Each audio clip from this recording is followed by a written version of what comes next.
नमस्कार। आज के इस 5 मिनट वीडियो में हम जीरे का आउटलुक देखेंगे। देखिए, सबसे पहले अगर जीरे की अगर बात करें तो जीरा जीरो से हीरो, हीरो से जीरो बनता हुआ दिखाई दिया। हमने जीरे के अंदर देखा था कि पिछले साल अगर हम बात करें कि 2023 के अंदर फरवरी-मार्च के अंदर लगभग भाव करीबन 14 मार्च के आसपास था। वो था 32,450 के आसपास और यहाँ से हमने एक अच्छी खासी, हाँ, बीच-बीच में करेक्शन आता गया, बट एक अच्छी खासी तेजी देखते हुए हमने करीबन 65-600 तक का लेवल बनते हुए देखा। सिंस देन मार्केट में एक अच्छी खासी गिरावट आई। यहाँ पे अगर हम देखते हैं तो हमें दिखता है कि 200 मूविंग एवरेज का एक अच्छा खासा सपोर्ट मार्केट में बना था, लेकिन मार्केट ने बहुत अच्छी तरीके से ये सपोर्ट भी तोड़ता हुआ दिखाई दिया एंड जिसके बाद मार्केट में एक अच्छी खासी गिरावट कंटिन्यू रही और डाउन साइड में हमने अब जाकर 25,000 के इर्द गिर्द हम मार्केट को सपोर्ट लेते हुए देख रहे हैं। वॉल्यूम्स अगर हम देखें तो धीरे धीरे अभी वापस इम्प्रूव होता हुआ दिखाई पड़ रहा है।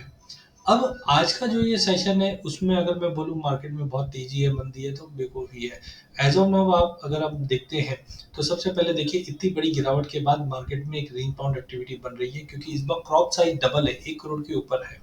तो टाइमिंग मुझे लगता है कि देखिए, बड़ा फॉल यहाँ से जाने में नहीं दिखाई दे रहा है बिकॉज़ ये जो फॉल का कारण क्या था कि बम्पर स्विंग आने वाली है। ऐसे ही इंटरनेशनल में भी आप देखेंगे तो मुझे लगता है ऑलरेडी इतनी गिरावट के बाद कोई बम्पर स्विंग ज़्यादा कहीं पे दिखेगी नहीं अब के बाद, क्योंकि ऑलरेडी हमने देखा कि अगस्त-सितंबर में इंडिया में बम्पर स्विंग हुई है, इसी की वजह से तो भाव गिरा है।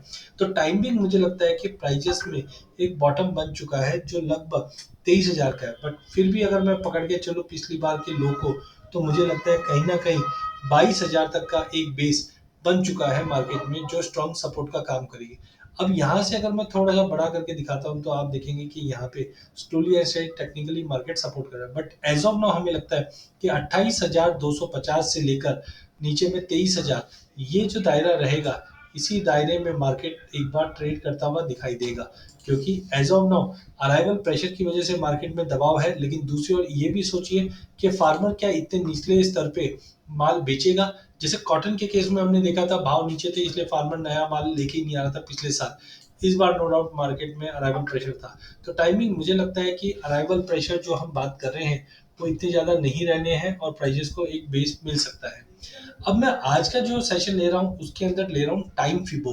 टाइम फिबो क्यों इंपॉर्टेंट है? देखिए, टाइम फिबोनाची एक तरह का टूल है जो हमें पहले बताता है कि मार्केट के अंदर कुछ बड़ा इवेंट होने वाला है। खुदा अगर हम उदाहरण के तौर पे बात करें तो दिसंबर नवंबर 2022 का एक रैली हम देखते हैं कि प्राइजेस के अंदर एक रैली बनी और एक सेकंड, हाँ, एक रैली बनी जो अप साइड में 17 जनवरी 2023 तक की तेजी बनाई और यहाँ पे हमने देखा कि मार्केट 38,000 तक का लेवल दिखाया। तो ये होता है एक्स, इसका मतलब है पहली एक इनिशियल लेवल।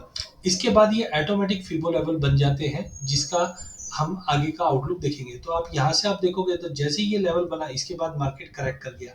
अब अगला टाइम जोन चेंज कब होता है? 15 मार्च को।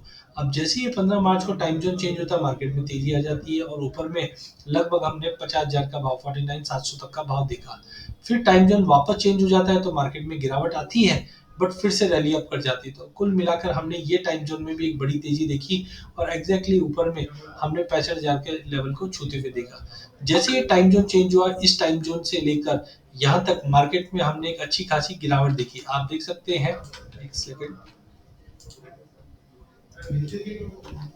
यहाँ से अगर आप देखेंगे तो ये जो टाइम जोन पीरियड था, यहाँ पे हमने देखा कि प्राइजेस में गिरावट स्टार्ट हुई थी और करीबन यहाँ तक हमने कंटिन्यू गिरावट ही मार्केट में आते हुए देखी है।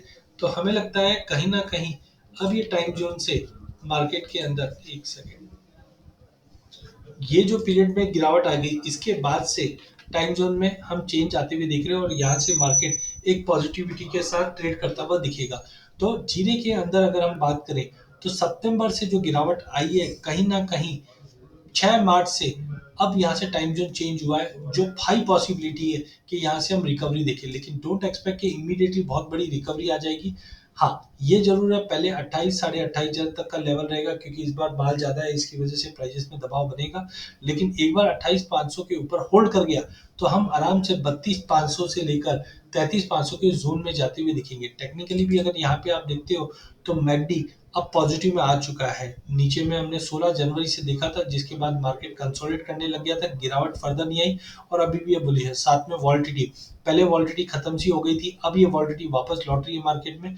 तो कुल मिला के जीरे पे नजर रखिए। हाँ, हायर अराइवल के चलते बार बार में थोड़े थोड़े करेक्शंस आते रहेंगे मार्केट में, बट कुल मिला के लोअर लेवल से बाइंग वापस लौटेगी। बट ध्यान रखिए 28,250 का लेवल टूटता है तो 32,400 500 तक का लेवल दिख सकता है। और जो टाइम फीबो मैं बता रहा हूँ, ये इंपॉर्टेंट हमको एक सिग्नल देता है। जैसे कि हमने जनवरी में देखा था, टाइम फीबो चेंज हुआ, गिरावट आई, टाइम फीबो चेंज हुआ, तेजी आई, अर्ली गिरावट के बाद मार्केट में बड़ी तेजी आई। लेकिन सबसे इंपॉर्टेंट रहा सितंबर का टाइम फीबो, जहां से हमने पहले भी कहा था कि सितंबर के बाद मार्केट में गिरावट आएगी क्योंकि स्विंग अच्छी रहेगी, और यही हुआ कि इमीडिएटली हाँ, हमारा ये एक्सपेक्टेशन था कि मार्केट 200 मूविंग एवरेज के इर्द गिर्द सपोर्ट ले लेगा, बट मार्केट ने वो सपोर्ट लिया नहीं और मार्केट में फॉरवर्ड कंसर्न जो बने थे उसके बाद क्रैश कर गए थे। बट करंटली हमें लगता है कि प्राइजेस में कहीं ना कहीं 23,000 का एक बेस बन चुका है। अराइवल्स पे नजर रखिए, लेकिन करंट लेवल से टेक्निकली मुझे लगता है बाइंग धीरे धीरे करके चलनी चाहिए। इसी के साथ मेरा सेशन एंड करता हूँ। बहुत बहुत धन्यवाद। चैनल को जरूर सब्सक्राइब कीजिए ताकि आप तक नई वीडियोस, नई अपडेट टाइम टू टाइम मिलते रहे।